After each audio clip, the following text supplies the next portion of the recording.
Siamo qui con Massimiliano De Mozzi, allenatore del Portogruaro. Massimiliano, anche quest'anno, passami il termine, una bella impresa, una salvezza a poche giornate dal termine, pur non avendo investito da un punto di vista economico grandi cifre. Il Portogruaro ha fatto il suo campionato e un'ottima salvezza.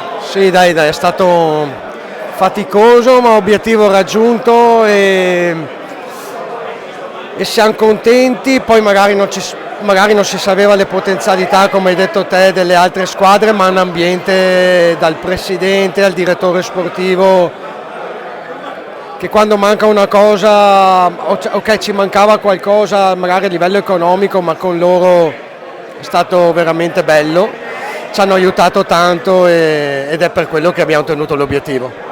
Un tuo giudizio su questo girone a 20 squadre, 6 turni infrasettimanale con le 6 bergamasche?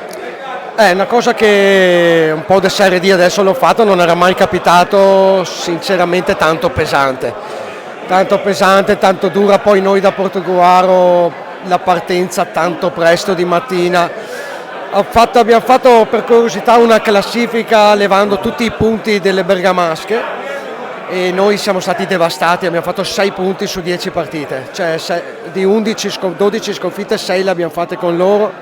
Per noi è stata il bergamasca è stata proprio una mazzata, ecco. Però vabbè, è stata una bella esperienza, duro ma formativo.